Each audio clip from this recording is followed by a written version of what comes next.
The Easter lilies I'd carefully arranged in the back seat were already wilting in the California heat as I pulled into the empty driveway of what should have been a house full of family and celebration.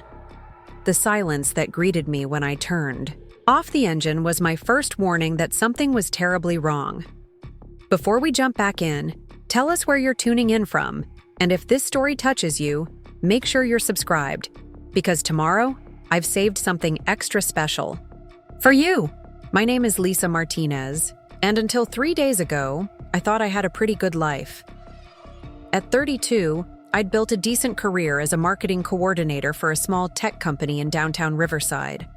My husband David and I had been married for 6 years, and while things weren't perfect, I believed we were solid. We had our routines, our shared dreams of buying a bigger house, maybe starting a family soon. David worked in real estate with his business partner Amanda, and they'd been doing well lately, landing bigger commercial properties and residential developments. I'd spent weeks planning this Easter weekend. David's mother, Patricia, had invited the whole family to her house in the Oceanview subdivision for Easter brunch. It was supposed to be special because David's aunt Eleanor, who we all called Ellie, was finally feeling well enough to join us after her recent surgery. Ellie lived alone in this beautiful Victorian house on Maple Street that had been in the family for decades. She'd been recovering from a complicated gallbladder surgery that had left her weak and dependent on family help for the past 2 months. The plan was simple. David and I would drive up Friday evening, stay at his mother's house, help with preparations, and have a lovely family Easter. I'd even bought a new dress, a soft lavender number that David had complimented when I showed it to him. I'd spent Thursday evening making my grandmother's famous tres leches cake, carefully transporting it in a special carrier so it wouldn't get damaged during the drive. But when I'd woken up Friday morning, David was already gone. There was a hastily scrawled note on the kitchen counter that made my stomach drop. Emergency business trip to Cabo with Amanda. Major client wants to close on resort property this weekend. We'll be back Monday. You go ahead to Mom's. Tell everyone I'm sorry. Love you. Love you. 2 words that felt hollow when written in his careless handwriting next to news that he was abandoning our family Easter for a business trip I'd never heard mentioned before. I'd tried calling him immediately, but his phone went straight to voicemail. When I called his office, the receptionist seemed confused, saying she hadn't heard about any emergency trips to Cabo. Still, I decided to drive to Patricia's house anyway. Maybe David had been so rushed he hadn't communicated properly with his office. Maybe this really was a last-minute opportunity that could help our financial situation. David had been stressed about money lately, mentioning that the real estate market was getting more competitive. I convinced myself there was a reasonable explanation. The 2-hour drive from our apartment to Riverside gave me plenty of time to overthink everything. I'd called Patricia to let her know David wouldn't be coming, and she'd sounded disappointed but not surprised. That boy always did put work before family, she'd said with a sigh. Well, at least you'll be here. Ellie's been looking forward to seeing you. When I finally arrived at Patricia's house Friday evening, I found another note taped to the front door. This one was in Patricia's neat handwriting. Lisa, so sorry. Jen had a family emergency with her husband's father in Phoenix. Had to drive down immediately to help. Decided to make it a long weekend and visit some old friends while we're there. The Easter brunch is canceled. Can you please check on Ellie? She's been alone since Thursday and I'm worried about her. The key to her house is under the blue flower pot by her front door. We'll be back Tuesday. Patricia. I stood on the empty porch, holding both notes, feeling like the universe was playing some cosmic joke on me. In the span of 24 hours, my entire Easter weekend had evaporated. My husband was in Mexico with his business partner. His mother and sister were in Arizona, and I was apparently expected to spend the holiday weekend checking on an elderly woman I barely knew. Ellie Thompson had always been something of a mystery in David's family. She was David's father's sister, and after David's father died when David was 12, Ellie had maintained some contact with the family, but she'd never been particularly close to Patricia. What I knew about her could fit on a business card. She'd been married to a man named Frank, who died about 10 years ago. She'd worked as a librarian most of her life. She lived alone in that big Victorian house and seemed to prefer it that way. She was polite at family gatherings but quiet, often leaving early. The drive to Maple Street took me through the older part of Riverside, where massive oak trees created canopies over wide streets, lined with houses that had character and history. Ellie's house stood out even on a street full of beautiful homes. It was a pale yellow Victorian with white trim, surrounded by a garden that must have been spectacular when someone had time to maintain it properly. Now it looked a little wild, roses climbing over fence posts and lavender bushes sprawling across the walkway. I found the key exactly where Patricia had said it would be, under a faded blue ceramic pot that held the remnants of winter pansies. The front door opened with a creak that announced my arrival better than any doorbell. "Hello?" I called out, stepping into a living room that felt like stepping back in time. The furniture was all antiques, heavy wooden pieces with intricate carvings and rich fabrics. Family photos covered every surface, spanning decades of birthdays and holidays and ordinary moments. The house smelled like lavender and old books, and something else I couldn't identify. Something that reminded me of my grandmother's house when I was little. "In here," came a voice from what I assumed was the kitchen. I followed the sound through. A dining room dominated by a massive mahogany table set for one. In the kitchen, I found Ellie sitting at a small breakfast table, a cup of tea cooling in front of her. She looked smaller than I remembered from family gatherings, wearing a faded blue robe and slippers that had seen better days. Her silver hair was pulled back in a simple ponytail, and she wore no makeup, which somehow made her look both older and younger than her 67 years. "Well, this is a surprise," she said, looking up at me with pale blue eyes that seemed much sharper than her frail appearance suggested. I wasn't expecting company. I explained about the abandoned Easter plans, showing her both notes. Ellie listened without comment, occasionally sipping her tea. When I finished, she was quiet for a long moment. "So we're both abandoned for the holiday," she said finally. There was no self-pity in her voice, just a matter-of-fact observation. "Patricia didn't mention that she was leaving town when she dropped off groceries yesterday." "She brought you groceries?" "A few things, though I noticed she forgot to include anything I actually like to eat." Ellie gestured toward the refrigerator. "Would you mind checking what she left? I haven't had the energy to inventory her selections."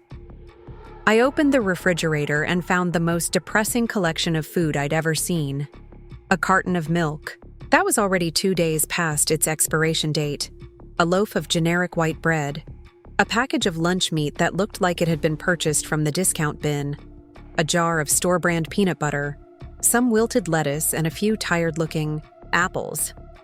"This is what she brought you?" Preparing and narrating this story took us a lot of time, so if you are enjoying it, subscribe to our channel. It means a lot to us. Now back to the story. I asked, horrified. "Patricia has very specific ideas about what elderly people should eat," Ellie said dryly. "Bland, cheap, and requiring minimal preparation. She's been doing my shopping since my surgery, and I've been too weak to argue."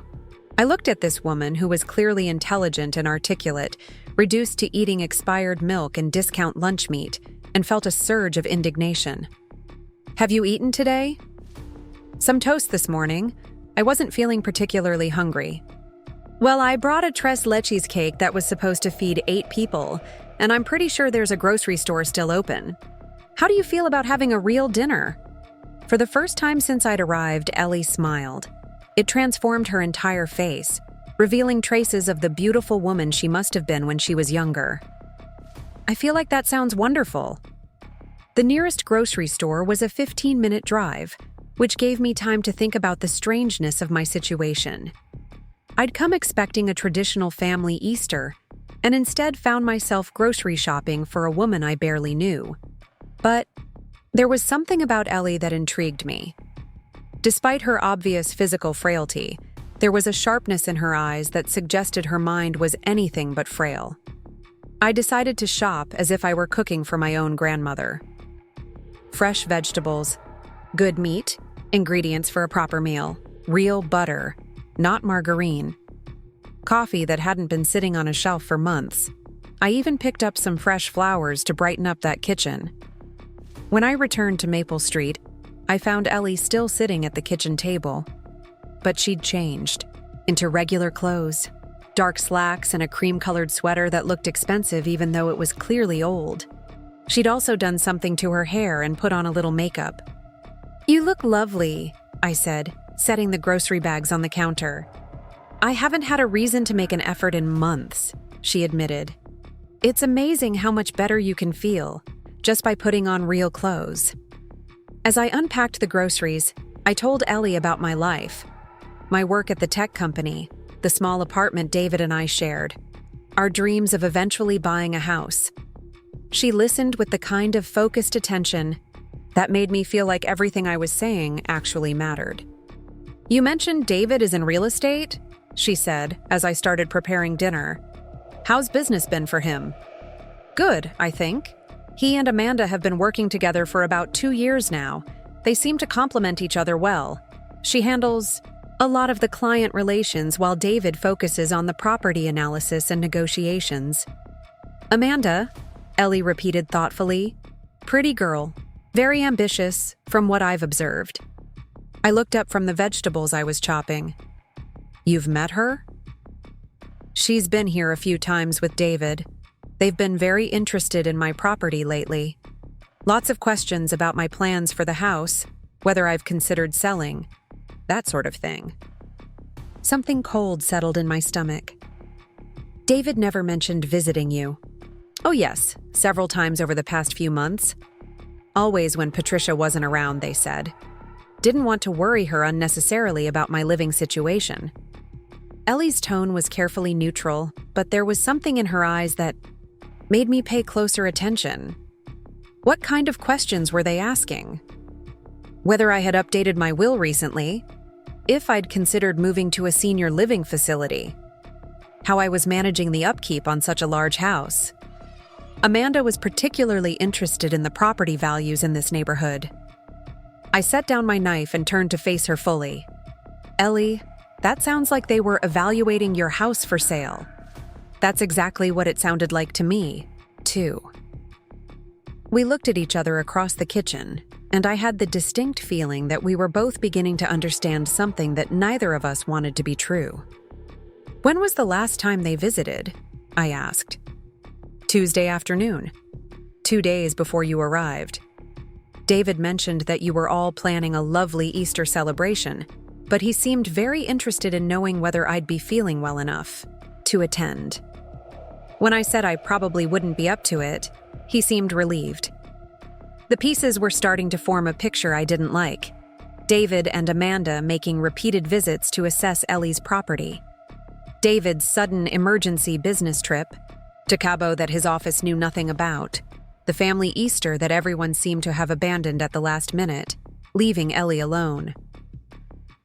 "Ellie," I said carefully, "do you mind if I ask about your surgery? How serious was it?" She was quiet for a moment, studying my face. Then she seemed to make a decision. "It was serious enough that I had to update my will beforehand," she said. "Frank left me very well provided for, you see. This house, several investment properties, a substantial life insurance payout that I've been managing carefully for the past 10 years. David and Patricia are my closest living relatives." "They're your heirs?" "They were, until Tuesday afternoon, when some things David said made me realize that they might be more interested in my death than my recovery." I felt like the floor had shifted beneath my feet. "What did he say?" "He asked very specific questions about my will. Whether I'd named an executor, how long probate typically takes, whether I'd considered setting up a trust to avoid estate taxes." Ellie's voice remained steady, but I could see the hurt in her eyes. Then Amanda suggested that I might want to consider signing some papers that would make things easier for the family when the time comes. just to save everyone the hassle. Later, she said. What kind of papers? Power of attorney documents. A revised will that would transfer ownership of the house immediately to avoid inheritance complications. Amanda said she could have everything drawn up by a lawyer she knows. I stared at her, horrified. They were trying to get you to sign over your assets? That's certainly what it felt like. When I said I needed time to think about it, David became quite insistent. Said it was really the responsible thing to do, given my health situation. Amanda mentioned that senior living facilities require substantial upfront payments, and it would be easier if the family had immediate access to my resources. But you're not planning to move to senior living. Not at all. I love this house. Frank and I were happy here for 38 years. I fully intend to stay here until I die, which hopefully won't be anytime soon. My surgery was successful, and my doctor says I should have many good years ahead of me. As I continued preparing dinner, my mind raced with implications. David had been lying to me about his visits to Ellie. He and Amanda had been pressuring an elderly woman to sign over her assets, and now they were both conveniently out of town on a trip that his office knew nothing about, leaving Ellie alone and isolated. Ellie, I said as I put the chicken in the oven, I think we need to talk about what's really going on here. She nodded slowly. I think you're right. But first, let me show you something. She led me to a small study off the living room, dominated by an antique desk that was covered with papers, financial statements, medical bills, legal documents. But what caught my attention were the handwritten notes scattered among the official papers. I've been keeping track, Ellie said simply. Dates, times, conversations. Things that seemed odd or concerning. When you reach my age, you learn to pay attention to patterns. I picked up one of the notebooks and began reading. Ellie's neat handwriting documented a systematic campaign of pressure and manipulation that had been going on for months. Visits where David and Amanda suggested that Ellie was becoming too frail to live alone. Conversations about the financial burden of maintaining such a large house. Subtle implications that she was being selfish by holding on to assets that could benefit the family. This is elder abuse, I said, looking up at her. That's what I was beginning to think too. But they're family, and I wasn't sure if I was just being paranoid or overly sensitive. You weren't being paranoid. This is calculated. I continued reading through her notes, and a pattern emerged that made my stomach turn. Every visit had been carefully planned to occur when Patricia wasn't around. David and Amanda had been working together to isolate Ellie and pressure her when she was most vulnerable, still recovering from surgery and dependent on family help. There's something else, Ellie said quietly. Something I discovered yesterday that I haven't told anyone. She opened the desk drawer and pulled out a manila folder. Inside were bank statements and investment records that took my breath away. Frank was very good with money, she said. He left me comfortable, but not wealthy. This is what I've managed to do with his legacy over the past 10 years. The numbers on the statements were staggering. Between the property investments, carefully managed stock portfolios, and the life insurance money that had been growing for a decade, Ellie was worth well over $2 million. David and Patricia have no idea about most of this, she continued. They know about the house and think there might be some savings, but they don't know about the investment properties or the full extent of the portfolios. I stared at the financial documents, understanding flooding over me. That's why they're in such a hurry. They think you only have the house and maybe some small savings. They don't realize what they're actually trying to inherit. Exactly. And if something happens to me before I can protect these assets properly, they'll discover that they've inherited far more than they ever imagined. What do you mean if something happens to you? Ellie met my eyes directly. Lisa, I may be 67 and recently out of surgery, but I'm not naive. The pressure they've been putting on me, the isolation, the attempts to get me to sign, Papers without proper legal counsel, it all adds up to a very concerning picture. The full implications of what she was saying hit me like a physical blow. You think they're trying to harm you? I think they're trying to make sure I don't have time to protect my assets or change my will in a way that might not benefit them. Whether that means rushing me into signing papers while I'm still weak and vulnerable, or whether it means something more direct, I can't say. But I don't feel safe. I sat down heavily in the chair across from her desk. Everything I thought I knew about my husband was crumbling around me. The man I'd been married to for 6 years, the man I'd trusted with my heart and my future, was apparently involved in systematically exploiting an elderly woman for financial gain. Why are you telling me all this? I asked. Because you're the first person who's shown me genuine kindness in months. Because you're David's wife, and you deserve to know what kind of man you're married to. And because I suspect that you're not part of their plan, which means you might be the only person who can help me figure out what to do about it. I looked around the study, taking in the evidence of months of careful documentation. Ellie had been preparing for something, building a case, protecting herself in the only way she knew how. What do you want to do? I asked. I want to make sure that when David and Amanda return from their convenient business trip, they find a very different situation than the one they left behind. I want to protect my assets, secure my independence, and make sure they understand that I'm not the helpless old woman they think I am. How do we do that? Ellie smiled, and for the first time I saw not the frail elderly woman I'd thought I was helping, but a sharp, determined person who had been underestimated for far too long. We start by gathering more evidence. Then we make some phone calls to people who can help us understand our legal options. And then we wait for them to come home and spring their own trap. I thought about David, somewhere in Cabo with Amanda, probably thinking he'd successfully maneuvered everyone out of the way for a romantic weekend, while his elderly aunt sat alone and helpless. I thought about the lies he'd told me, the way he'd abandoned not just Easter with his family, but apparently any sense of decency or loyalty. Okay, I said, surprising myself with the firmness in my voice. Let's do it. Excellent, Ellie said, pulling out her phone. Now, shall we start by finding out exactly what kind of business trip your husband is actually on? The first thing we discovered was that David had lied about more than just the nature of his trip. Ellie suggested we start by checking social media, something she admitted she'd learned to navigate only recently when her neighbor Mrs. Williams had helped her set up a Facebook account to stay connected with some old library colleagues.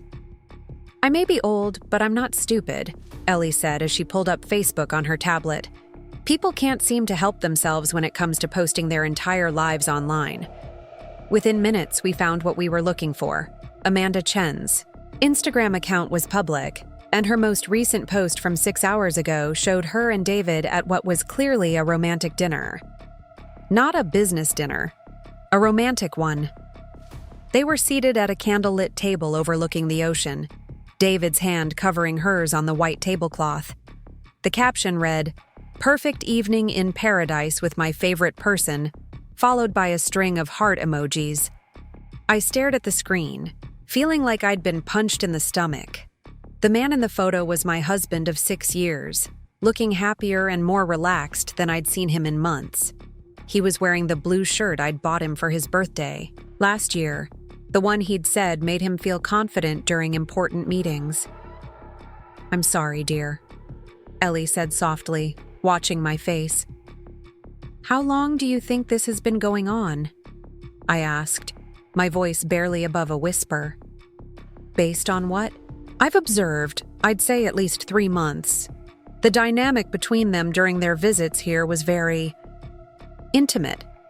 The way they looked at each other, finished each other's sentences, had little inside jokes. I assumed you knew." I scrolled through more of Amanda's posts. There were photos going back weeks that I'd somehow missed or dismissed. Amanda and David at various restaurants around Riverside. A photo of them at a real estate conference where they were standing unusually close. A picture of David's hand holding coffee cups with the caption, "Sunday Morning Perfection," posted on a day when David had told me he was showing properties to difficult clients. "They've been planning this for a while," I said, piecing together the timeline. "Look at this." I showed Ellie a post from 2 weeks ago where Amanda had shared a photo of a travel brochure for Cabo San Lucas with the caption, "Dreaming of Mexico." The post had received several comments, but David's wasn't visible, which meant he'd probably liked or commented from a private account. "They've been careful," Ellie observed. "Methodical. This wasn't a spontaneous romantic getaway. This was planned deception." As we continued investigating, a more disturbing picture emerged. Amanda's LinkedIn profile showed that she'd recently completed courses in estate planning and elder law. Her Facebook photos revealed that she'd been spending increasing amounts of time with David's family, appearing at gatherings where I hadn't been present or invited. "Look at this," I said, showing Ellie a photo from Patricia's birthday party 3 weeks ago. Amanda was in the background, deep in conversation with Patricia, while David watched them with obvious satisfaction. "I wasn't invited to this party," I realized aloud. David said it was just immediate family, very small and low-key. But Amanda was there. Amanda was there. The pattern was becoming clear.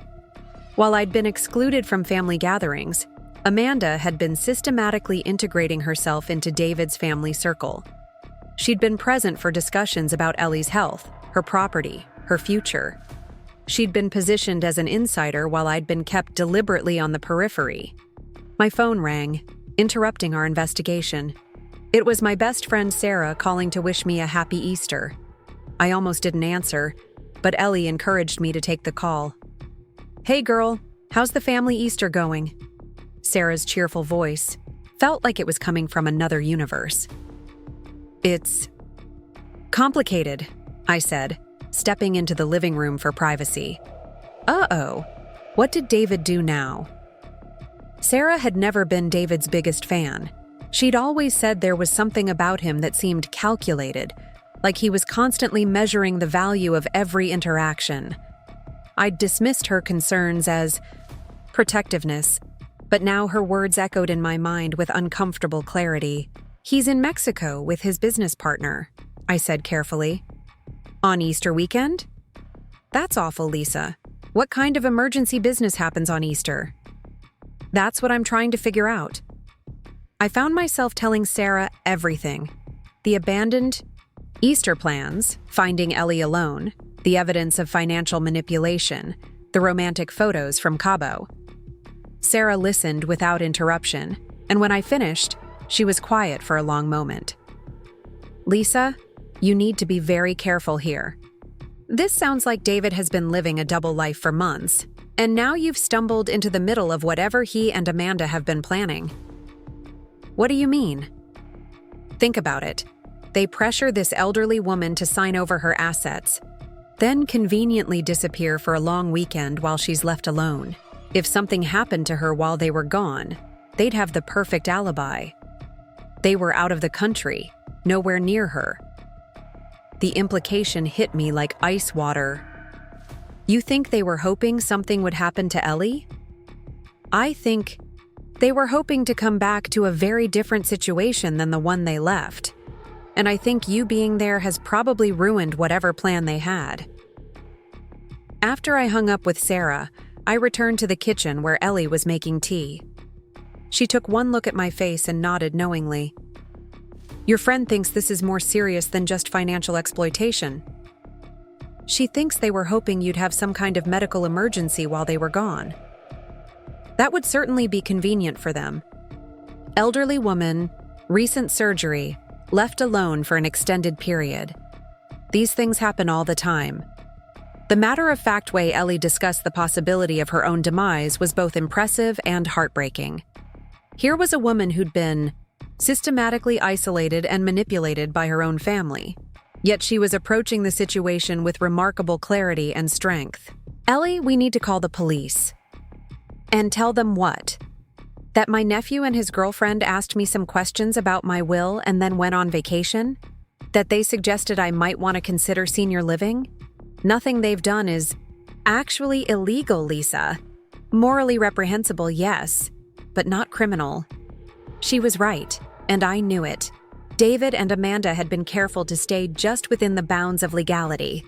They'd applied pressure and manipulation, but they hadn't actually forced Ellie to sign anything or stolen from her directly. So what do? We document everything. We secure my assets. And we make sure that when they return, they find a situation that's completely different from what they expected. How? Ellie smiled, and I was beginning to recognize that particular expression. It was the look of someone who'd spent a lifetime being underestimated and was finally ready to show people exactly how wrong they'd been.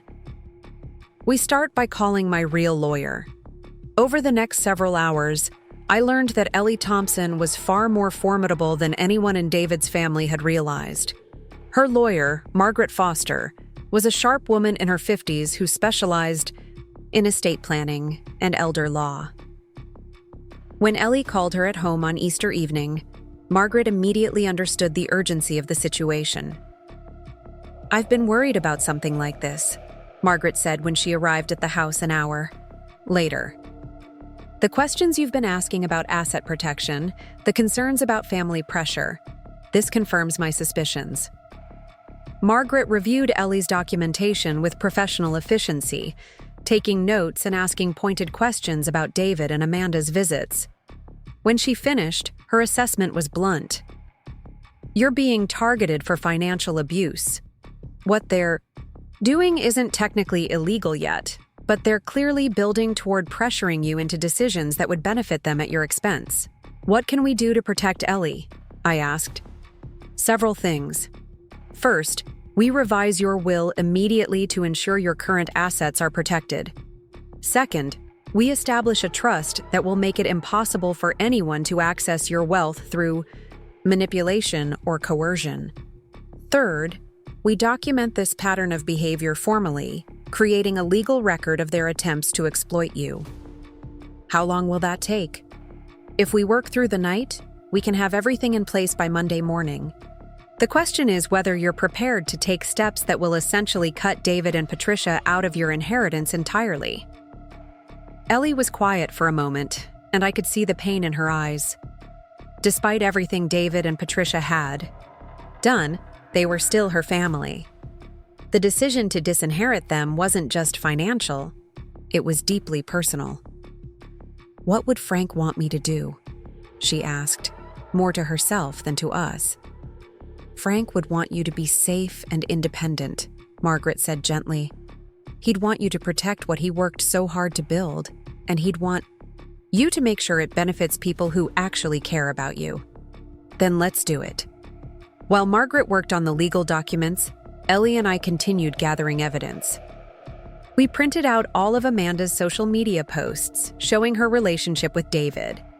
We compiled a timeline of their visits and the pressure they'd applied. We documented the lies David had told me about his whereabouts and activities. Around midnight, as Margaret continued drafting legal documents at the kitchen table, Ellie suggested we search through some boxes in her bedroom closet. "Frank kept everything," she explained as we climbed the stairs. "Bank records, investment statements, correspondence. If there's evidence of anyone trying to access my accounts or gather information about my assets, it would be in here." The master bedroom was clearly a space that had been shared by two people who loved each other deeply. Frank's side of the bed still held his reading glasses and a bookmark in a mystery novel. His clothes still hung in half the closet. Ellie moved through the room with the careful grace of someone who'd learned to navigate around the ghost of a beloved partner. In the closet, we found boxes of financial records dating back decades. But we also found something else. A folder labeled David in Frank's careful handwriting. Inside were copies of correspondence between Frank and David from several years ago, along with Frank's personal notes about various conversations. "I didn't know Frank had been keeping track of David's behavior," Ellie said, reading through the documents with growing surprise. The papers revealed that Frank had been concerned about David's financial attitudes for years. There were copies of letters Frank had written to David after he'd asked for loans to cover various expenses. Frank's notes detailed conversations, where David had made comments about how much money old people had compared to young families trying to get started. Most telling was a letter Frank had written but apparently never sent, dated just 6 months before his death. In it, he expressed concern about David's increasing interest in their financial situation and his suggestions that they should simplify their affairs by consolidating assets and updating their estate planning. "Frank saw this coming," I said, reading over Ellie's shoulder. "He always was a good judge of character. I should have paid more attention to his concerns." At the bottom of the folder was a sealed envelope marked "For Ellie," in case of questions about David.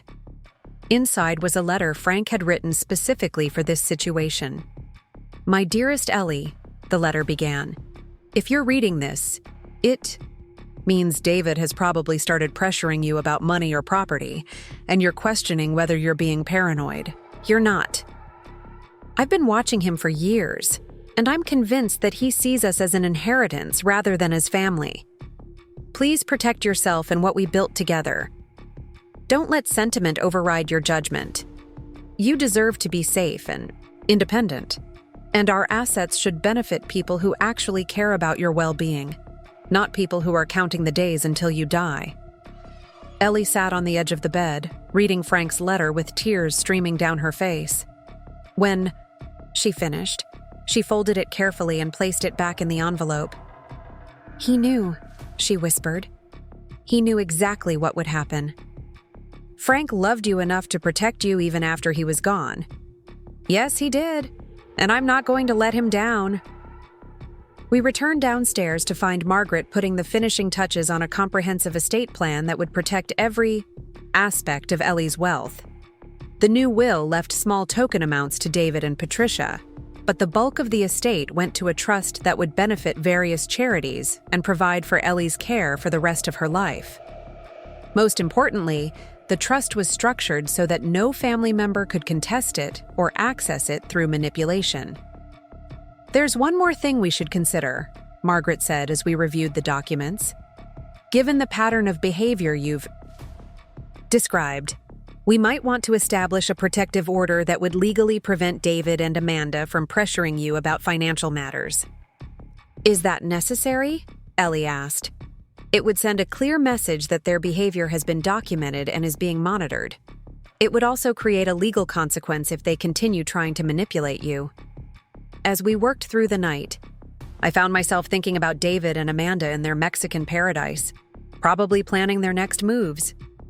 They'd return expecting to find Ellie weakened and isolated, more vulnerable than ever to their manipulation. Instead, they'd find that she'd not only protected herself legally, but had also gained an unexpected ally in me. By Sunday morning, everything was in place. Ellie's assets were secured in an ironclad trust. Her new will had been properly witnessed and notarized. The documentation of David and Amanda's behavior had been formally recorded with Margaret's office. Most importantly, Ellie had transformed from an isolated, vulnerable target into a protected, empowered woman with legal backing. "How do you feel?" I asked her as we sat in the garden with our morning coffee, surrounded by the evidence of Frank's love in every carefully planted flower and thoughtfully placed stone.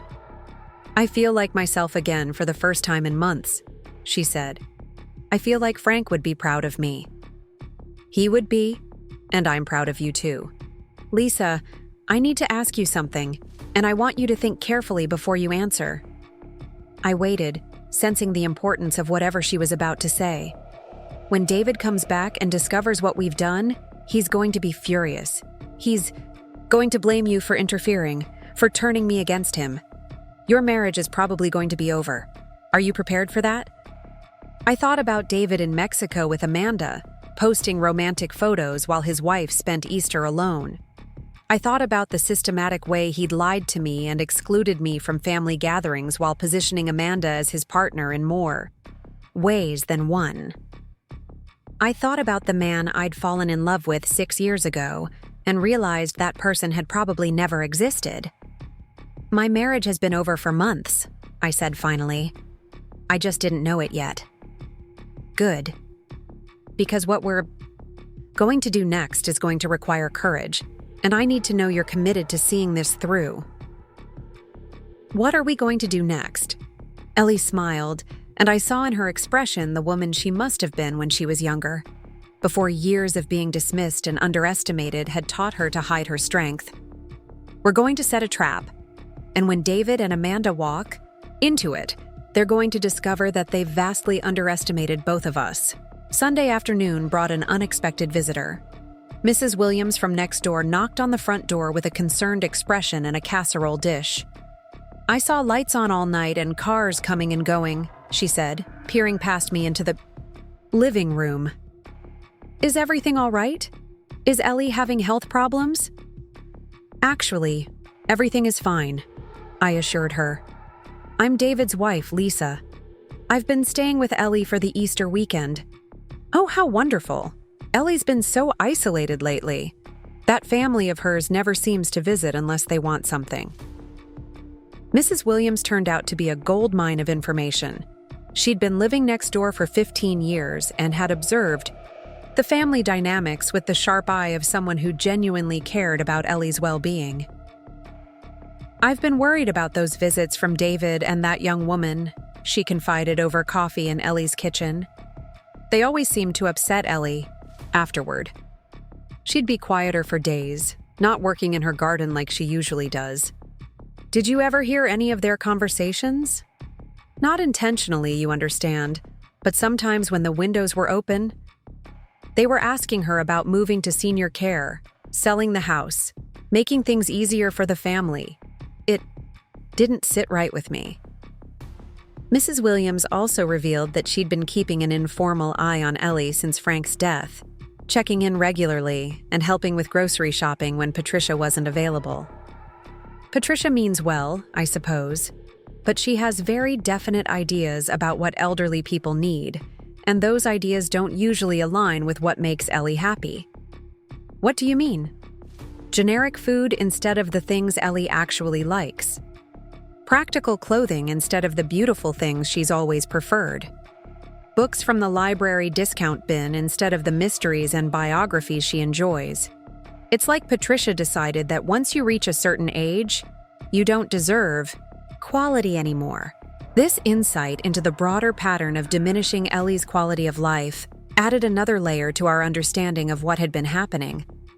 It wasn't just David and Amanda who'd been treating Ellie as less than fully human. It was a family-wide attitude that she was somehow past the point of deserving consideration or respect. "Would you be willing to document what you've observed?" I asked. "If we need witness statements about Ellie's treatment by her family?" "Absolutely. Ellie is a treasure, and the way they've been treating her is shameful." That evening, Margaret returned with the final versions of all the legal documents. Everything was officially filed and recorded, creating an unbreachable wall of protection around Ellie's assets and independence. "There's one more step we should consider," Margaret said as we reviewed the completed paperwork. "We should inform David and Patricia formally about the changes to the estate plan." "How do we do that?" "We send official notification through my office. This serves two purposes. It makes them aware that their financial expectations have changed, and it establishes a timeline for their response. If they react by increasing pressure or making threats, that becomes additional evidence of their true motivations." "When should we send the notification?" "I'd recommend we wait until after they return from Mexico. Let them come back expecting to continue their manipulation, and then reveal that the situation has changed completely." As we planned our strategy for the confrontation ahead, I realized that I'd undergone my own transformation over the past few days. I'd arrived at Ellie's house as an abandoned wife, feeling sorry for herself. Now I felt like a partner in a mission to protect someone who deserved protection, and to expose people who'd been hiding their true nature behind facades of family concern. "Ellie," I said as Margaret packed up her documents, Whatever happens when David comes back, I want you to know that this weekend has been important to me too. I needed to see who I really married, and I needed to find out that I'm stronger than I thought I was. You are strong, dear, much stronger than David deserves, and much too good for someone who could treat family the way he's treated me. Are you ready for what's coming? I'm ready. For the first time in months, I feel like I'm in control of my own life again. Frank would be proud, and I'm proud too. Monday morning arrived with the kind of bright California sunshine that made everything seem possible. David and Amanda would be returning that afternoon, expecting to find Ellie weakened and isolated, ready to be pressured into signing over her independence. Instead, they would find a woman who had reclaimed her power and an unexpected ally who had no intention of backing down from the fight ahead. David's rental car pulled into the driveway at exactly 3:15 on Monday afternoon, just as Ellie and I were finishing lunch on the front porch. We'd positioned ourselves there deliberately, wanting to be visible when they arrived. I watched through the Victorian's lace curtains as David stepped out of the passenger side, looking relaxed and tanned. Amanda emerged from the driver's seat, her designer sunglasses reflecting the afternoon sun as she stretched like a cat after a long nap. They moved with the easy intimacy of a couple, David's hand naturally finding the small of Amanda's back as they retrieved their luggage from the trunk. Amanda said something that made David laugh, a genuine, carefree sound I hadn't heard from him in months. They looked like people returning from a honeymoon, not a business trip. "Here we go," Ellie murmured, setting down her teacup with steady hands. I felt my heart racing, but not with anxiety, with anticipation. We'd spent 3 days preparing for this moment, and I was ready to see David's face when he realized that his carefully constructed plans had crumbled while he was sipping margaritas on a Mexican beach. David spotted us on the porch, and his expression shifted from contentment to confusion, then to something that might have been annoyance. He clearly hadn't expected to find me at Ellie's house, and he definitely hadn't expected to find us looking so comfortable together. "Lisa," he called out, forcing a smile as he approached the porch steps. "What are you doing here?" I thought. "You were spending Easter with Mom." "Plans changed," I said simply, not moving from my wicker chair. "Patricia had a family emergency in Phoenix. She left Friday afternoon." "Friday afternoon?" Amanda's voice carried a note of surprise that she quickly tried to cover. "We didn't know about any emergency." "Emergency services don't typically consult with people who are out of the country," Ellie observed dryly. "How was your business trip?" The question hung in the air like smoke. David glanced at Amanda, and I saw the micro-expression that passed between them. They were recalibrating, trying to figure out how much we knew and how to play the situation. "Productive," David said finally. "The client was very demanding, but we managed to close the deal. Sorry I missed Easter dinner, honey. I hope you and Aunt Ellie had a nice time together." "We did. Very educational." "Well, that's great. Amanda, thanks for the ride. I'll call you tomorrow about the paperwork." David's dismissal of Amanda was so smooth, so practiced, that I realized this wasn't the first time they'd performed this particular charade. "Actually," Amanda said, not taking the hint, "I was hoping we could finish our conversation with Ellie about the estate planning documents, since we're all here together." Ellie and I exchanged glances. Amanda was either incredibly bold or incredibly stupid to bring up the financial manipulation so directly. Perhaps their success in Mexico had made them overconfident. "What estate? Planning documents?" I asked, my voice carefully neutral. "Oh, just some papers to help streamline things for the family," David said quickly. "Nothing major. Aunt Ellie mentioned she might want to simplify her financial arrangements." "Did I?" Ellie asked, her eyebrows raised in mock surprise. "I don't recall mentioning any such thing." The temperature on the porch seemed to drop 10 degrees. David's tan couldn't hide the flush creeping up his neck, and Amanda's smile had become rigid. Maybe we should discuss this inside, David suggested. These are private family matters. Of course, Ellie agreed, rising gracefully from her chair. Let's go into the living room. I have some things to share with you as well. As we moved inside, I noticed Amanda cataloging everything with the sharp eyes of someone appraising property. She took in the antique furniture, the original hardwood floors, the intricate crown molding that spoke of craftsmanship from another era. I could practically see her calculating square footage and market value. "The house looks wonderful, Ellie," Amanda said with professional warmth. "You've maintained it beautifully. It must be a lot of work for you, though." "Not as much as you might think. I've had plenty of help." Ellie settled into Frank's old recliner, a position that gave her a clear view of everyone in the room. "Lisa has been absolutely invaluable this weekend." David shot me a sharp look. "Lisa's been here all weekend?" "Since Friday evening. She's been taking excellent care of me. We've had the most interesting conversations." "I'm sure you have," David said, and there was an edge to his voice now. "Lisa loves to chat." The condescension in his tone hit me like a slap. In front of strangers, David was always careful to present himself as the devoted husband. But here, in what he considered safe territory, his real opinion of me slipped through. "We've covered quite a lot of ground," I said evenly. "Ellie's told me so much about her life with Frank, her investments, her plans for the future. She's much more financially sophisticated than anyone gives her credit for." Amanda's professional mask slipped slightly. "Investments?" "Oh yes," Ellie said cheerfully. "Frank left me very well provided for, much more than most people realize. The house is just the tip of the iceberg, so to speak." David leaned forward in his chair. "Aunt Ellie, you don't need to discuss your personal finances with Lisa. These are private family matters."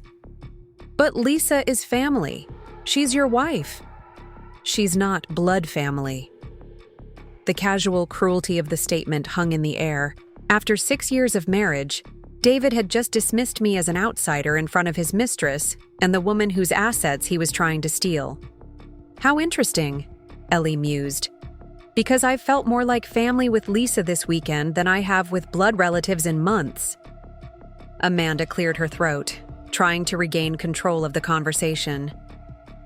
"Ellie, we really should discuss those documents we talked about. The power of attorney forms and the revised will. My attorney friend has prepared everything, and we just need your signature to make things official." "How thoughtful," Ellie said. "But I'm afraid that won't be necessary." "Why not?" David's voice sharpened. "We discussed this, Aunt Ellie. You agreed that it made sense to simplify things." I agreed to think about it. And I did think about it. Very carefully. Ellie reached for a manila folder on the side table beside her chair. The same folder Margaret had left with us that morning, containing copies of all the new legal documents. "I've made some changes to my estate plan," she announced calmly. "I thought you should be aware of them." "What kind of changes?" Amanda asked, her voice tight. "Comprehensive ones. I've established a trust to protect my assets and ensure they're distributed according to my wishes. I've updated my will to reflect my current priorities, and I've taken steps to prevent any future attempts at financial manipulation." The silence that followed was deafening. David's face cycled through confusion, disbelief, and dawning anger. Amanda had gone very still, like a predator calculating whether to attack or retreat. "Financial manipulation?" David finally sputtered. "What are you talking about? We were trying to help you." "Were you? Let me read you something." Ellie opened the folder and pulled out a document. But instead of the legal papers, it was Frank's letter. She began reading aloud, her voice steady and clear. "If you're reading this, it means David has probably started pressuring you about money or property, and you're questioning whether you're being paranoid. You're not. I've been watching him for years, and I'm convinced that he sees us as an inheritance rather than as family." David shot to his feet. That's ridiculous. Uncle Frank was confused at the end. He didn't understand our relationship. Frank understood perfectly. He documented every conversation he had with you about money, David. Every request for loans. Every comment about how much older people had compared to young families trying to get ahead. Ellie pulled out photocopies of Frank's correspondence. Letters declining David's requests for financial help. Notes about conversations where David had made inappropriate comments about their wealth. "This is character assassination," Amanda said, her professional composure cracking. "You can't make legal decisions based on the paranoid fantasies of a dead man. I can make legal decisions based on current evidence of attempted financial abuse." Would you like to see the timeline Lisa and I created of your visits over the past 3 months? I pulled out my own folder, containing printouts of all the evidence we'd gathered. Photos of David and Amanda together in romantic settings, documentation of their lies about business trips and family gatherings, testimony from neighbors about their behavior toward Ellie. "You've been living a double life," I said, looking directly at David. "Lying to me about where you were going, who you were with, what you were doing. Excluding me from family events while you positioned Amanda as your partner in everything. Lisa, you're overreacting. Amanda and I work together. Of course we spend time together. Is that what you call posting romantic photos from Mexico? Work?" I handed him printouts of Amanda's Instagram posts. The romantic dinner photos, the sunset walks on the beach, the cozy morning coffee shots. David's face went white as he realized how thoroughly they'd documented their affair. "You were stalking our social media accounts?" Amanda demanded. "Your accounts are public. I was protecting myself and Ellie from people who've been lying to both of us for months."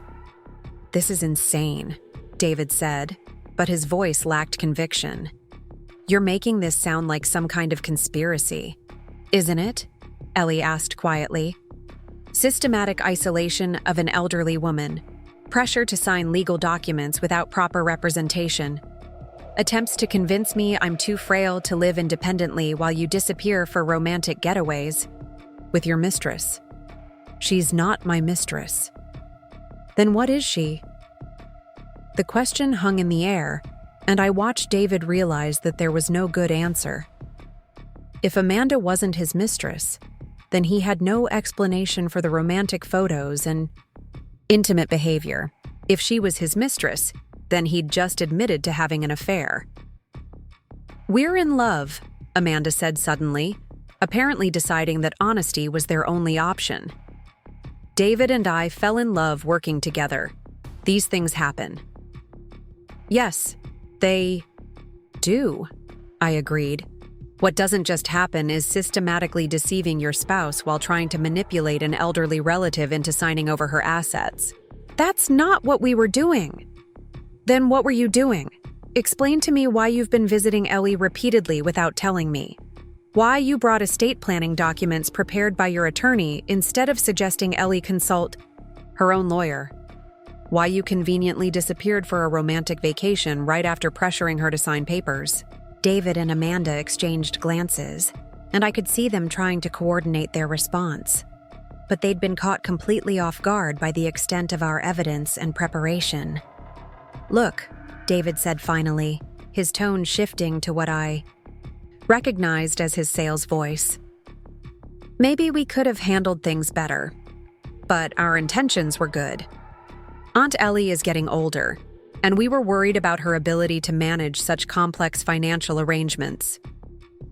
My ability to manage my own affairs is perfectly intact," Ellie said coldly, "as my lawyer can attest, as my doctor can attest, as my accountant can attest, all of whom I consulted before making any changes to my estate plan." "You consulted with professionals?" Amanda's voice had gone very quiet. "Extensively. They all agreed that the pressure you've been applying constitutes attempted financial abuse. They also agreed that my assets needed better protection from family members who seemed more interested in my death than my well-being." "No one wants you to die," David protested. "Don't you?" Then explain why you've been so interested in my will and so uninterested in my health. When was the last time either of you asked how I was feeling? When did you last bring me something I actually wanted to eat or help me with something that mattered to me personally? The question silenced them both because the answer was obvious. They'd never shown genuine interest in Ellie as a person. They'd only shown interest in her as an asset. "What exactly have you done to your estate plan?" Amanda asked, her professional training overriding her personal emotions. "I've protected my assets from manipulation by placing them in an irrevocable trust. I've updated my will to reflect my current feelings about family loyalty. And I've made sure that no one can pressure me into changing these arrangements through coercion or exploitation." "What does that mean for David and Patricia?" Ellie smiled, and there was no warmth in it. "It means they'll inherit exactly what they've earned through their treatment of me." "How much?" David demanded, abandoning any pretense of caring about Ellie's well-being. "Enough to cover the cost of a nice dinner, each." The explosion that followed was everything we'd expected, and more. David accused me of manipulating a vulnerable elderly woman. Amanda threatened legal action to contest the will. They both insisted that Ellie wasn't mentally competent to make such drastic changes. Through it all, Ellie remained calm and dignified, occasionally glancing at me with what might have been amusement. We'd anticipated every argument they were making, and we'd prepared responses to all of them. "You can certainly contest the will," Ellie said when they'd exhausted their initial outrage. "But you should know that I was examined by 2 separate physicians who certified my mental competency. My lawyer has extensive documentation of your attempts at financial manipulation, and I have witnesses who can testify about your behavior over the past several months." "What witnesses?" David scoffed. "Mrs. Williams next door, for starters. She's been very concerned about the way you've been treating me. Dr. Martinez at the medical center has noted discrepancies between your claims about my health and my actual condition. Margaret Foster, my attorney, has detailed records of your attempts to pressure me into signing documents without proper legal representation." I watched the color drain from Amanda's face as she realized the extent of the documentation we'd assembled. Her training in estate law was probably telling her exactly how solid our case was.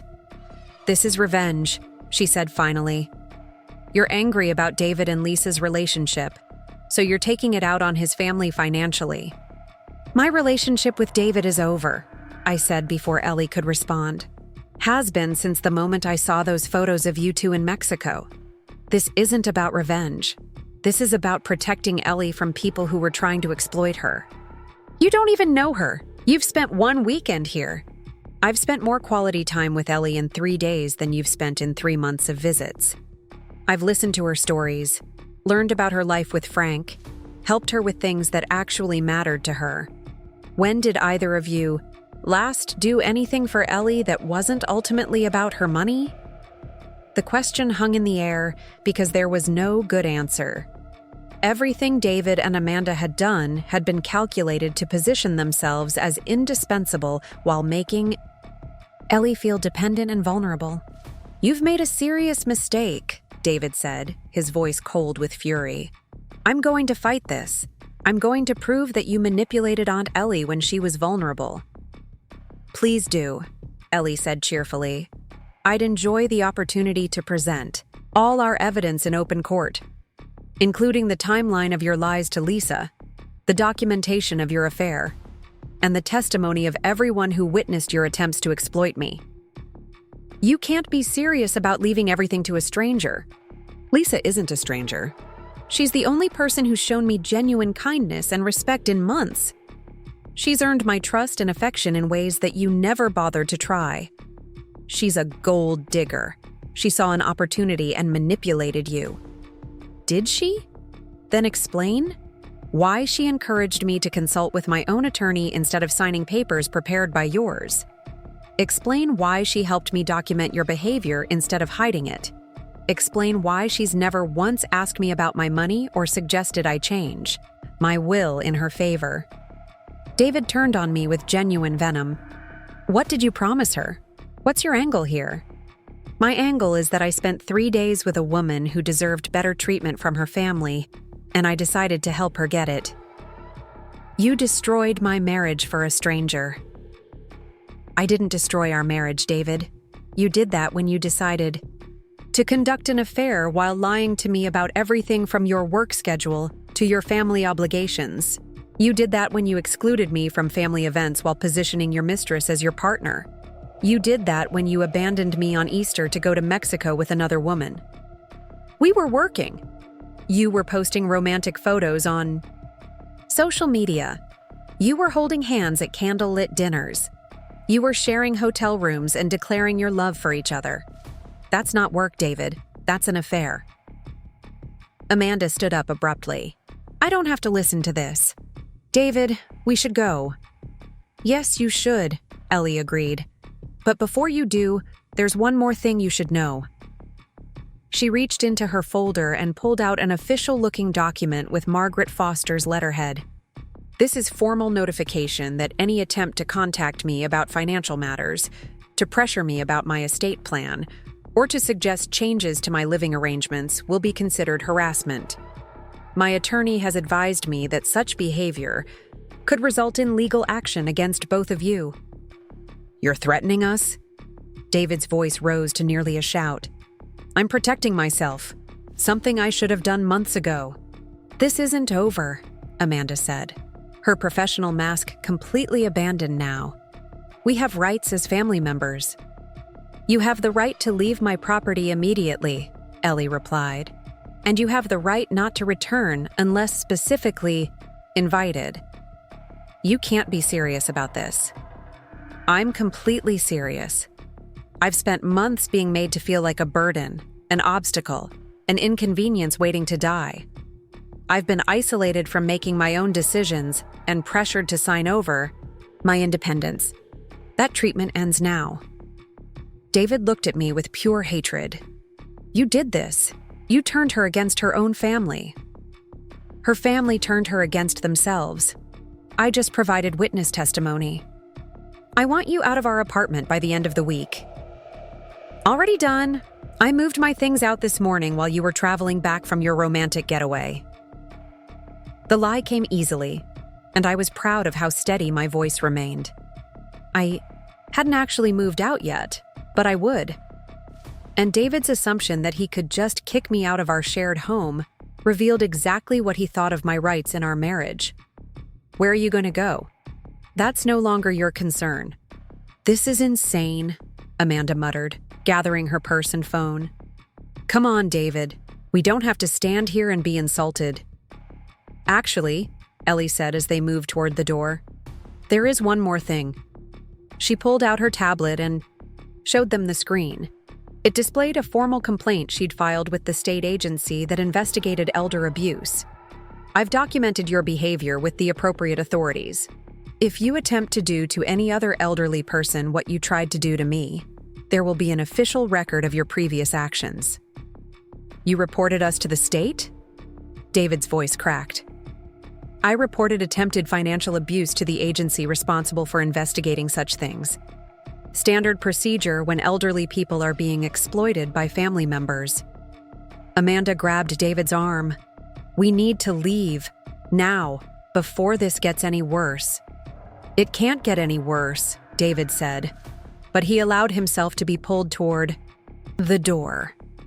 Oh, it absolutely can, Ellie called after them. My attorney has prepared defamation lawsuits in case either of you decide to spread lies about my mental competency or Lisa's motives. We have documentation of everything, and we're prepared to defend ourselves aggressively. They left without another word, Amanda practically dragging David to their rental car. Through the window, I watched them have what appeared to be a heated argument before driving away. Well, Ellie said, settling back into Frank's chair with visible satisfaction. That went better than I expected. Better? They didn't try to physically intimidate us, and they didn't refuse to leave when asked. I call that a victory.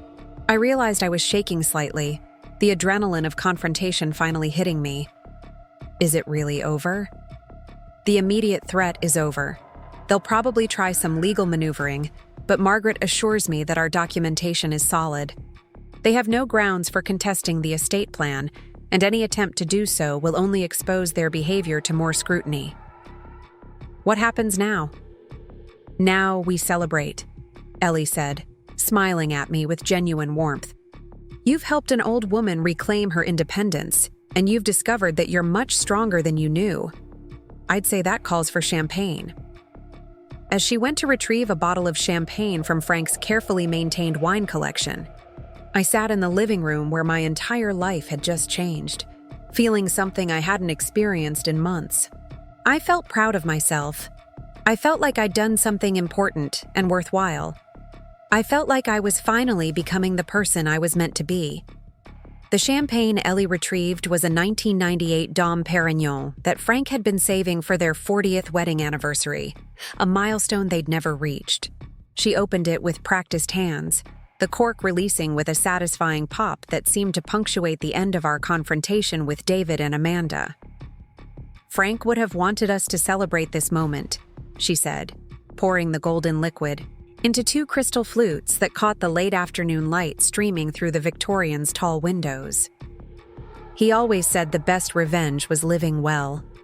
We toasted quietly in the suddenly peaceful living room, the tension of the past hour dissipating like morning fog. I sank into the antique sofa, feeling simultaneously exhausted and exhilarated. The woman I'd been 3 days ago would never have believed she was capable of standing up to David the way I just had, or of helping orchestrate such a comprehensive dismantling of his manipulative plans. "How are you feeling?" Ellie asked, studying my face with the same sharp attention she'd given everything throughout our weekend together. "Terrified," I admitted, "and proud, and angry, and relieved. I think I'm feeling everything at once." That sounds about right for someone who just discovered her husband's true character and ended her marriage in the same conversation. Was I too harsh? Should I have given him a chance to explain? Ellie set down her champagne flute and looked at me with something that might have been maternal affection.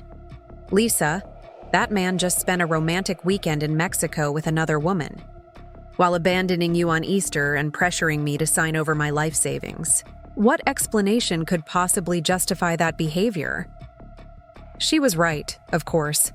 But 6 years of marriage don't disappear in a single afternoon, even when that marriage was built on lies and manipulation.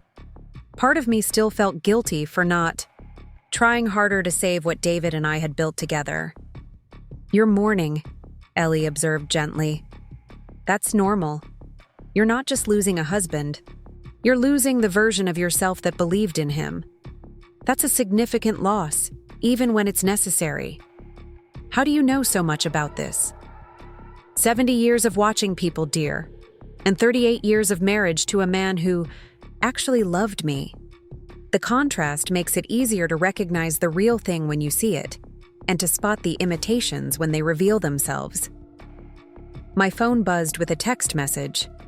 David's name on the screen made my stomach clench, but I opened it anyway. "We need to talk. This isn't how I wanted you to find out about Amanda. Can we please discuss this like adults?" I showed the message to Ellie, who read it with a skeptical expression. "Interesting choice of words," she said. "He's not sorry for having an affair or lying to you. He's sorry you found out about it in a way that embarrassed him. Should I respond?" "That depends. Do you want to give him another opportunity to manipulate you?" I thought about David's behavior during our confrontation, his immediate assumption that he could kick me out of our apartment, his dismissal of me as not blood family in front of Amanda, his anger at being caught rather than remorse for his actions. "No," I said, deleting the message without responding. "I don't." "Good. People like David and Amanda are most dangerous when they think they can still control the narrative. The fact that he's trying to reframe this as a communication problem rather than a character problem tells you everything you need to know about his priorities." Over the next hour, as we finished Frank's champagne and watched the sun set through Ellie's garden, My phone buzzed with increasingly desperate messages from David. First came attempts at reconciliation, then accusations that I was being unreasonable, then threats about our shared finances and belongings. Each message revealed more of his true character, stripping away the last vestiges of the charming man I'd thought I'd married. He's panicking, Ellie observed after reading the latest round of texts. He didn't expect you to be this strong, or this prepared. He thought he could compartmentalize his relationship with Amanda and continue benefiting from his marriage to you indefinitely. What do you mean? Think about it. You provide him with domestic stability, shared expenses, social respectability. Amanda provides excitement and professional advancement. He probably planned to keep both relationships going until he figured out which one offered more long-term benefits. The calculated nature of what Ellie was describing made me feel physically sick. He was treating us both like business decisions. Exactly. And now that his deception has been exposed, he's trying to salvage whatever he can. First, he'll try to manipulate you into forgiveness. Then he'll try to manipulate the situation to minimize his losses. As if to prove her point, my phone rang, with a call from Patricia, David's mother. I considered letting it go to voicemail, but Ellie encouraged me to answer. Lisa, honey, I just heard the most disturbing story from David. Patricia's voice carried the carefully controlled tone of someone trying to manage a crisis. He says you've convinced poor Ellie to change her will and cut the family out of her inheritance. That's not exactly what happened, Patricia. Well, what did happen? David is beside himself. He says you've turned Ellie against the family and convinced her to leave everything to you. I looked at Ellie, who gestured for me to put the call on speaker. Patricia, Ellie said clearly, this is my house and my decision. Lisa didn't convince me of anything. She simply helped me see the situation clearly. Ellie, oh, thank goodness. You're there. David says you're not thinking clearly, that you've been influenced by Lisa while you're still recovering from surgery. My thinking is perfectly clear. Clear enough to understand that David and Amanda have been pressuring me to sign over my assets while conducting an affair behind Lisa's back. The silence on the other end of the line stretched long enough that I wondered if Patricia had hung up. An affair? She finally said. That's ridiculous. David and Amanda work together. They also vacation together in Mexico while posting romantic photos on social media, I said. They hold hands at candlelit dinners and declare their love in Instagram captions. That's not working together, Patricia. That's an affair. You're misinterpreting innocent work interactions. I'm looking at photographs, Patricia. There's nothing innocent about them. Another long pause. Then Patricia's voice returned with a harder edge. Even if David has made some personal mistakes, that doesn't justify turning Ellie against her family.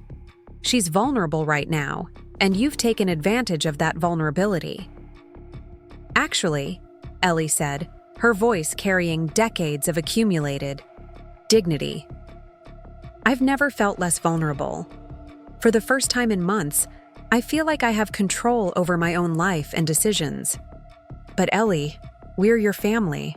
We love you. Do you? When was the last time any of you visited me without asking about my finances? When did you last bring me something I actually wanted or help me with something that mattered to me personally? Patricia couldn't answer because there was no good answer. The pattern of their interactions with Ellie had been entirely transactional. I think this conversation is over, Ellie said firmly. Lisa and I have had a lovely weekend together, and I've made some important decisions about my future. Those decisions are final. We'll see about that, Patricia said, her carefully controlled tone finally cracking. We have legal rights as family members. You have the right to contest my will in court, where all the evidence of your behavior will become public record. I encourage you to try. Patricia hung up without saying goodbye, leaving Ellie and me looking at each other across the growing darkness of her living room. Well, Ellie said with satisfaction, that confirms that this was a coordinated effort. David called his mother immediately to try to get her to pressure me into changing my mind. Are you worried about legal challenges? Not in the least. Margaret assures me that our documentation is bulletproof. If anything, legal challenges will only expose their behavior to more scrutiny. My phone buzzed with another message, this one from Amanda. I don't know what game you're playing, but this isn't over. David deserves better than a vindictive wife who can't handle adult relationships. I showed the message to Ellie, who laughed outright. Adult relationships, she repeated. Is that what we're calling affairs now? And you're vindictive for objecting to being lied to and cheated on? Should I respond to her? Absolutely not. Let her think she has the last word. People like Amanda reveal more about themselves when they think they're safe from consequences. As if summoned by our conversation, Amanda sent another message. David only stayed with you out of pity. He's been miserable for years, but didn't want to hurt you. You should be grateful he tried to spare your feelings. Wow, I said, reading the text aloud. She's really committed to rewriting history. Notice how she's making David the victim in all of this, Ellie observed. He's the noble husband who stayed in an unhappy marriage to protect your feelings. You're the cruel wife who can't appreciate his sacrifice. It's textbook manipulation. How do you know so much about manipulation tactics? 30 years as a librarian dealing with difficult patrons, dishonest administrators, and budget-cutting politicians. You learn to recognize when people are trying to control the narrative instead of addressing the actual issues. That evening, as we prepared a simple dinner from the good groceries I'd bought over the weekend, Ellie shared more stories about her life with Frank. But when you love someone, you tend to give them the benefit of the doubt. You interpret ambiguous behavior in the most favorable light possible. That's not a character flaw, Lisa. That's evidence that you have a generous heart. A generous heart that nearly got you robbed of your life savings. A generous heart that ultimately protected me because you were willing to get involved when you could have just minded your own business. Later that evening, as we sat in Ellie's garden, watching the stars emerge over Riverside, my phone buzzed with one final message from David. I'm coming by tomorrow to get my things from the apartment. We need to discuss how to divide our assets and handle the lease. I hope we can be civilized about this. I showed the message to Ellie, who read it with raised eyebrows. He's assuming you'll cooperate with his timeline and priorities. Should I meet with him? Do you want to? I thought about facing David again, probably with Amanda hovering nearby for support. I thought about his likely attempts to minimize his behavior, blame me for overreacting, or manipulate me into accepting less than I deserved in any settlement. No, I said firmly. I don't want to see him at all. Then don't. Let Margaret handle all communication through her office. She can arrange for you to collect your belongings when David isn't there, and she can negotiate any financial settlements without you having to deal with his manipulation directly. Is that what you want to do? Handle everything through lawyers? Lisa, these people have shown you exactly who they are. They've lied to you, cheated on you, tried to exploit an elderly relative, and attempted to manipulate you into accepting their behavior. Why would you give them another opportunity to hurt you? She was right, of course. David had forfeited any right to consideration or cooperation when he chose deception and betrayal over honesty and loyalty. Okay, I said, feeling a weight lift from my shoulders. No more direct communication. Everything goes through Margaret. Excellent. And Lisa? Yes? You're welcome to stay here as long as you need to figure out your next steps. This house has plenty of room, and I'd enjoy the company. I looked at this remarkable woman who'd gone from stranger to ally to friend in the span of a single weekend. Ellie had not only protected herself from exploitation, she'd helped me discover reserves of strength I didn't know I possessed. Are you sure? I don't want to impose. Dear, you helped me reclaim my independence and dignity. The least I can do is offer you a safe place to rebuild your life. As we went inside to prepare for bed, I realized that David's betrayal, as painful as it was, had led me to something unexpected. Not just escape from a toxic relationship, but the beginning of what felt like the most authentic friendship I'd ever experienced. "Ellie," I said as we turned off the lights, "thank you for everything. Thank you, dear. You've given an old woman hope that there are still good people in the world. You're not old. You're formidable." Her laughter followed me up the stairs to the guest room, where I fell asleep in a house that felt more like home than anywhere I'd lived in years. 6 months later, I stood in the kitchen of Ellie's Victorian house, now legally my home, preparing breakfast while listening to the local news on the radio. The lead story made me pause with the coffee pot halfway to my cup. Local real estate agents David Martinez and Amanda Chen were sentenced yesterday to 3 years in prison for elder fraud and conspiracy charges. The investigation, sparked by complaints filed earlier this year, uncovered a systematic scheme targeting senior citizens across Riverside County. Ellie looked up from her morning crossword puzzle, a satisfied smile playing across her lips. Justice has a way of catching up with people, doesn't it? The investigation that followed our initial report had uncovered far more than we'd ever imagined. David and Amanda hadn't just targeted Ellie. They'd been running a sophisticated operation for over 2 years. They would identify elderly homeowners, befriend them through fake social visits, then gradually convince them to sell their properties at below-market prices through a network of corrupt appraisers and title companies. 17 victims, I said, turning up the radio volume. The prosecutor says they stole over $2 million in property value. And that's just what they could prove in court. The news report continued with details I'd heard during the trial, where I'd testified about David's behavior toward Ellie and his systematic lies to me. Watching him sit at the defendant's table, looking smaller and more ordinary than the manipulative figure he'd seemed during our marriage, I'd felt something unexpected. Not satisfaction or revenge, but a kind of closure that came from seeing the truth acknowledged publicly. Mrs. Chen received an additional 6 months for practicing real estate without a valid license, the reporter continued.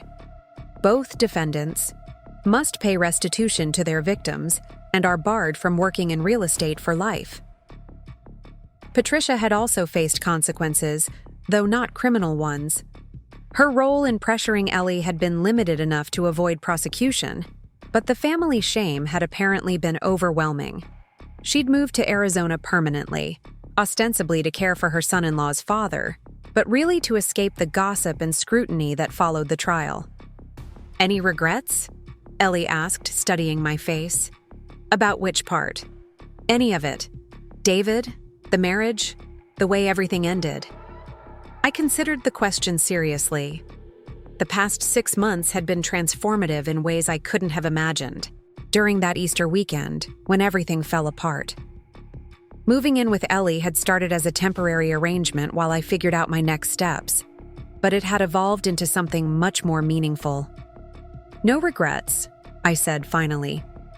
"If David hadn't abandoned me that weekend, I never would have discovered what he was really like. I never would have met you properly. I never would have learned that I was capable of standing up for myself and other people." The transformation hadn't been immediate or easy. Those first few weeks after leaving David had been filled with moments of doubt and grief for the life I'd thought I was building. But Ellie had been there through all of it, offering wisdom, humor, and the kind of unconditional support I'd never experienced from my own family. "I do have one regret," I added, settling at the kitchen table with my coffee. "What's that?" "I regret that it took me 6 years to see through David's manipulation. I feel like I wasted so much time." "You didn't waste anything. You learned valuable lessons about recognizing authentic relationships versus transactional ones. That's knowledge you'll carry for the rest of your life." Ellie was right, as she usually was about such things. The contrast between my marriage to David and my friendship with Ellie had taught me more about healthy relationships than Any amount of therapy or self-help reading could have provided. My phone buzzed with a text from Sarah. Saw the news about the sentencing. How are you feeling? Relieved, I typed back. Ready to move forward completely. The legal proceedings had dragged on for months, requiring testimony and depositions that kept dragging me back into David's orbit. Now that everything was finally resolved, I could focus entirely on the future I was building. Speaking of moving forward, Ellie said, Margaret called yesterday with an update on the scholarship fund. One of the most rewarding developments of the past few months had been establishing the Frank and Eleanor Thompson Scholarship Fund, which provided financial assistance to older adults pursuing education or career changes. It was funded partly by Ellie's donations and partly by the restitution payments from David and Amanda's crimes. How many applications did we receive for the fall semester? 47. Margaret says we can fund 12 full scholarships and provide partial assistance to 8 more. That's incredible. The scholarship fund had become my primary focus as I rebuilt my career. My marketing background had proven invaluable in promoting the program and managing applications, and I'd discovered a passion for helping people reinvent their lives that I'd never known I possessed. There's something else, Ellie said, setting down her crossword with the deliberate care that meant she had something important to discuss. I've been thinking about the future of this house. My heart clenched slightly. Despite all the legal protections in place, I sometimes worried that Ellie might change her mind about our living arrangement or her estate planning. I know the will leaves the house to you eventually, she continued, but I've been wondering if we should make some changes now while I'm still here to help you transition into full ownership. Ellie, you don't need to... Let me finish. Margaret thinks it would be better from a tax perspective to transfer ownership now through the trust structure we've established. That way, you'd have complete security and control, and I'd have the peace of mind knowing everything is settled. I stared at her across the breakfast table, overwhelmed by the generosity she continued to show me. Are you sure?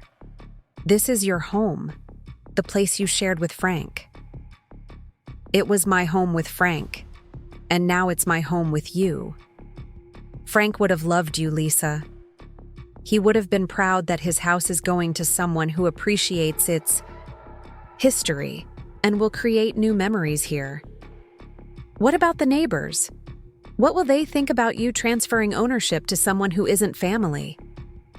The neighbors adore you. Mrs. Williams told me just last week that you've brought more life to this house than she's seen since Frank died. And as for family, Ellie paused, looking at me with the warm affection I'd grown to treasure. You are family. You're the daughter I never had and the friend I always needed. The conversation was interrupted by the doorbell. Through the front window, I could see a delivery truck parked in the driveway. Are you expecting something? Ellie asked. Actually, yes. It's a surprise. I signed for the package and carried it to the living room, where Ellie waited with obvious curiosity. Inside the box was a custom-made photo album, bound in leather that matched the deep green of Frank's favorite reading chair. What is this? Ellie asked as I handed it to her. Open it. The first page held a photo I'd taken of Ellie and Frank's wedding picture, which sat on the mantelpiece. But instead of just the original photo, I'd surrounded it with images I'd found in Ellie's boxes of memories. Pictures from their honeymoon, their early years in the house, holidays, and ordinary moments that told the story of their life together. Lisa, Ellie whispered, her voice thick with emotion. Keep going. The next section contained photos from the past 6 months. Pictures of Ellie and me working in the garden, hosting dinner parties for neighbors, attending community events. Images of the scholarship fund launch, newspaper clippings about David and Amanda's arrest, photos of the legal team that had helped us navigate everything. You documented it all, Ellie said, turning pages with careful reverence. I wanted you to see how much you've accomplished, how many people you've helped, how much difference you've made. The final section of the album was dedicated to the future, Photos of the house with renovation plans I'd been sketching, images of the expanded scholarship program we'd been discussing, pictures of the community garden project Ellie had agreed to sponsor. "Frank would have loved this," she said, closing the album gently. "He always said that a life well lived was one that made other people's lives better." He was a wise man. Yes, he was. And he would have been proud of what we've built together. That afternoon, Margaret Foster arrived with the paperwork for the property transfer. As Ellie and I signed document after document, officially making me a homeowner for the first time in my life, I reflected on how much had changed since that Easter weekend. "There's one more thing," Margaret said as we finished the legal formalities. "The prosecutor's office called this morning. They've recovered additional assets from David and Amanda's scheme, and the victim's compensation fund has grown substantially." "What does that mean?" "It means we can expand the scholarship program significantly, possibly even establish a permanent endowment that would fund education assistance in perpetuity." Ellie clapped her hands together with delight. "Frank always said that education was the best investment you could make in someone's future." There's also been interest from other counties in replicating our program. Apparently, elder fraud is much more common than most people realize, and victim advocacy groups want to create similar scholarship funds as a way to turn crime proceeds into community benefits. After Margaret left, Ellie and I walked through the house that was now officially mine, though it would always feel like ours. Each room held memories now, not just of Frank and Ellie's decades together, but of the friendship we'd built and the work we'd accomplished. "Do you ever wonder what would have happened if David hadn't abandoned you that weekend?" Ellie asked, as we stood in the study where we'd first planned our response to his manipulation. "Sometimes. But I think his true character would have revealed itself eventually. Maybe it would have taken years, and maybe by then he would have done even more damage. To you and to other people." "Exactly. At least this way we stopped him before he could hurt more elderly victims." That evening, as we prepared dinner together in the kitchen that had become the heart of our shared home, I received a call from an unexpected source. Jennifer, David's sister, was calling from Phoenix. "Lisa, I hope it's okay that I'm calling you directly. I got your number from the Victim Services Coordinator." "Of course, Jen. How are you?" "Honestly, I'm ashamed, and I wanted to apologize to both you and Aunt Ellie for everything that happened." I put the call on speaker so Ellie could hear. They'd met at the library where she worked, when he'd come in asking for help researching investment strategies. Their courtship had been conducted largely through book recommendations and long conversations about literature and life. Frank was the first person who ever made me feel like my intelligence was an asset rather than a threat, she said as we worked together in the kitchen. "He wanted a partner, not a decoration or a caretaker." "That sounds wonderful." It was. We had disagreements, of course, but we never doubted that we were on the same team. When Frank was diagnosed with cancer, he spent his last months making sure I'd be protected and independent after he was gone. He would have been horrified by what David and Amanda tried to do. "Tell me about the investments Frank left you. You don't have to give me specific numbers, but I'm curious about how he set things up." Ellie's face brightened with obvious pride. "Frank was brilliant with money. Conservative but smart. He built a portfolio that would generate enough income for me to live comfortably without ever touching the principal. The house is paid off. I have excellent health insurance, and the investment income covers all my expenses with plenty left over. So you don't actually need David's inheritance." "Heavens no. I've been adding to Frank's legacy for 10 years. The estate has grown considerably since his death." "Then why didn't you just tell David and Patricia that you didn't need their financial support?" "Because I wanted to see who they really were. I suspected their sudden interest in my well-being was motivated by expectations of inheritance, but I needed proof. Their behavior over the past few months provided all the confirmation I needed." As we ate dinner by candlelight in Ellie's elegant, Dining room, surrounded by photographs spanning decades of happy memories, I realized that this weekend had given me something unexpected. Not just escape from a toxic marriage, but a vision of what authentic relationships could look like. "Ellie," I said as we finished our meal, "I need to ask you something, and I want you to be completely honest." "Of course." "Do you really want to leave your estate to me? Or were you just trying to teach David and Patricia a lesson?" Ellie was quiet for a moment, considering her answer carefully. "Both," she said finally. "Initially, I thought about leaving everything to charities, just to make a point about their behavior. But this weekend has shown me something I didn't expect." "What's that?" "You treated me like a person worth knowing. You listened to my stories, appreciated my home, cared about my comfort and happiness. You helped me reclaim my dignity and independence without asking for anything in return. In 3 days, you've shown me more genuine affection than my own family has shown in 3 years. But we barely know each other. Sometimes knowing someone deeply happens quickly when both people are open to it. Frank and I knew we wanted to marry after our 3rd conversation. Not because we were rushing, but because we recognized something real when we found it. I don't want you to feel obligated to leave me anything because I helped you this weekend. And that's exactly why I want to. You're not asking for anything, which makes you the only person in my life who isn't." My phone rang, interrupting our conversation. The caller ID showed my best friend Sarah's name. "Hey," I said, answering, on speaker so Ellie could hear. "How was your Easter?" "Never mind my Easter. I've been thinking about your situation all day. Have you heard from David?" "Oh yes, multiple texts, a phone call from his mother, and threatening messages from his girlfriend."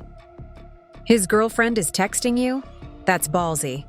She's letting me know that David only stayed married to me out of pity, and I should be grateful for his noble sacrifice. Please tell me you're not buying that garbage." "Not for a second. Ellie has been helping me see the situation clearly." "Good, because I did some research today, and you need to know what you're dealing with." "What kind of research?" "I looked up Amanda Chen online.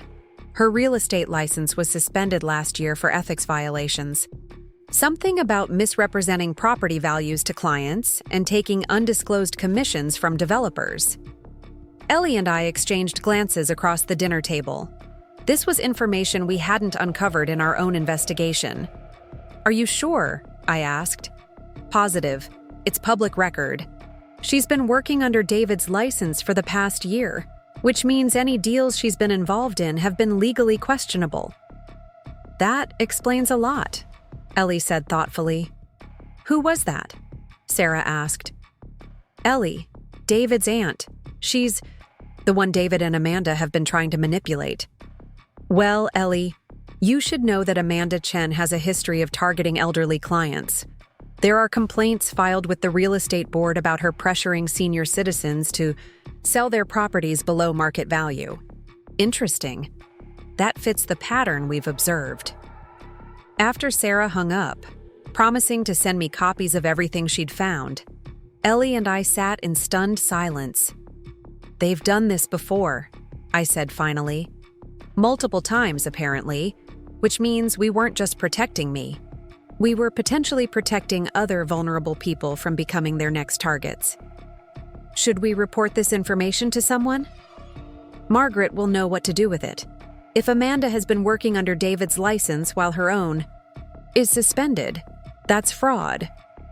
If they've been targeting elderly clients as a team, that's a pattern of abuse that prosecutors would be interested in." The implications were staggering. David and Amanda hadn't just betrayed me and tried to exploit Ellie. They'd apparently built their entire business model around taking advantage of vulnerable people. "How did I not see this?" I asked, feeling foolish. "Because you were seeing what David wanted you to see. He's probably very good at compartmentalizing his life, showing different faces to different people. But the signs must have been there." Probably. You don't need to apologize, dear, Ellie said gently. You weren't involved in David's scheme. But I should have seen what was happening. I should have questioned why David was suddenly so interested in visiting you, or why he kept asking me about your health and living situation. David was very good at making his interest seem genuine, I said. He fooled me for 6 years. The prosecutor showed me some of the evidence during the trial preparation. The systematic way he isolated you, Ellie, and lied to you, Lisa. It was like seeing a stranger wearing my brother's face. Jen had testified for the prosecution, providing crucial testimony about David's questions regarding Ellie's finances and his suggestions that the family needed to help Ellie make better decisions about her future. I've been thinking about what you said during the trial, Jen continued, about how families should protect their elderly members, not exploit them. I've started volunteering with a senior advocacy group here in Phoenix.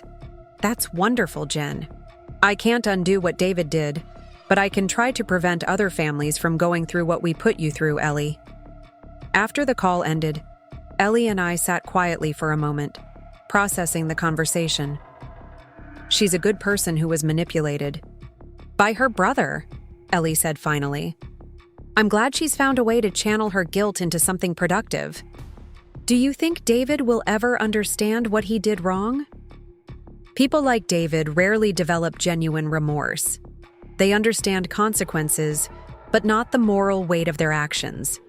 He's probably more upset about getting caught than about the harm he caused.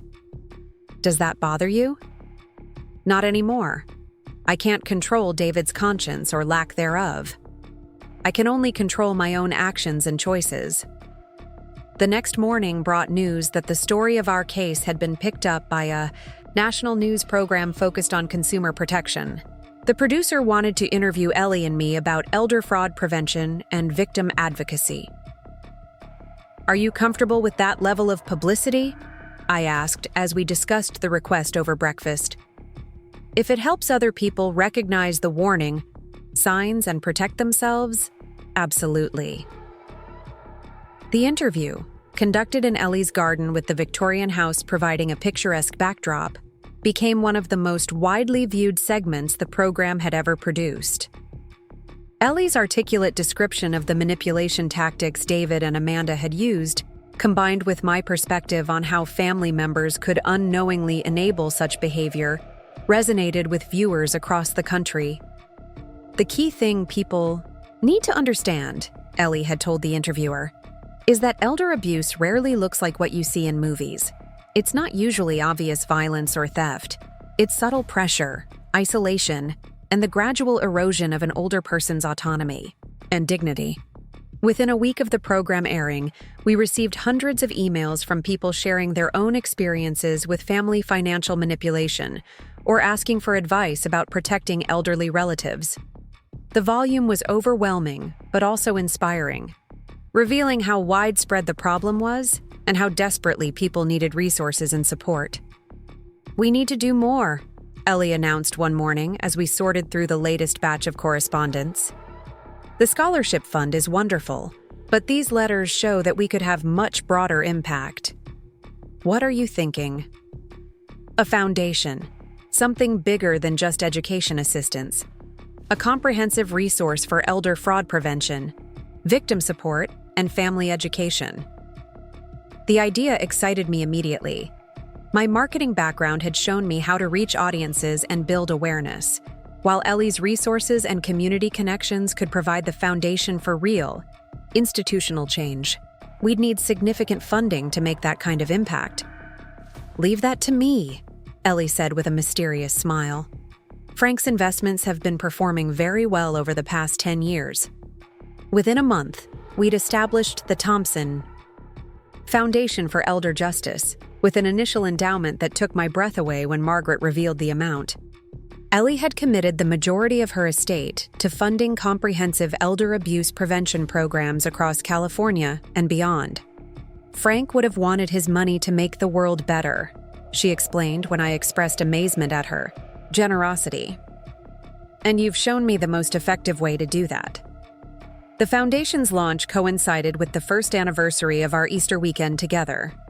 As we stood in the garden where we'd first planned our response to David's manipulation, surrounded by friends, neighbors, and colleagues who'd helped us build something meaningful from the ashes of betrayal, I marveled at the unexpected journey that had brought us here. "Any regrets?" Ellie asked, echoing her question from that morning when we'd heard about David's sentencing. "Only one," I said, watching the crowd of people who'd gathered to celebrate the Foundation's mission. "What's that?" "I regret that it took David's betrayal to bring us together, but I'm grateful it happened when it did, while we had time to build something important together. Frank used to say that sometimes the worst things that happen to us clear the way for the best things to begin." As the evening wound down and our guests drifted home, Ellie and I sat on the front porch of the house that had become our shared sanctuary. The neighborhood was quiet except for the distant sound of Mrs. Williams tending to her evening garden routine. "What's next?" I asked, thinking about the Foundation's ambitious plans for expansion. "Whatever we decide it should be," Ellie replied. "We have resources, we have purpose, and we have each other. That's more than most people ever get." She was right, as always. David's betrayal had destroyed my old life completely, but it had also freed me to discover who I really was and what I was capable of accomplishing. The woman who'd arrived at this house on Easter weekend, abandoned and lost, had been replaced by someone stronger, wiser, and more purposeful than I'd ever imagined possible. "Thank you," I said, reaching for Ellie's hand in the gathering dusk. "For what?" "For showing me that families can be chosen, that love can be found in unexpected places, and that sometimes the most terrible things lead to the most beautiful outcomes. Thank you for proving that there are still good people in the world who care more about justice than personal gain." As we went inside to prepare for bed in the house that was now legally mine but would always belong to both of us, I realized that David's plan to abandon me with his elderly aunt as an inconvenience had backfired in the most spectacular way possible. Instead of leaving me with a burden, he'd given me the greatest gift of my life: a true family, a meaningful purpose, and the knowledge that I was stronger than I'd ever believed. The irony wasn't lost on me that the man who'd tried to steal an elderly woman's independence had instead enabled her to help countless other seniors protect themselves from similar exploitation. Sometimes justice isn't just about punishment, it's about transformation, redemption, and the unexpected ways that evil can ultimately serve good. Up next, you've got 2 more standout stories right on your screen. If this one hit the mark, you won't want to pass these up. Just click and check them out.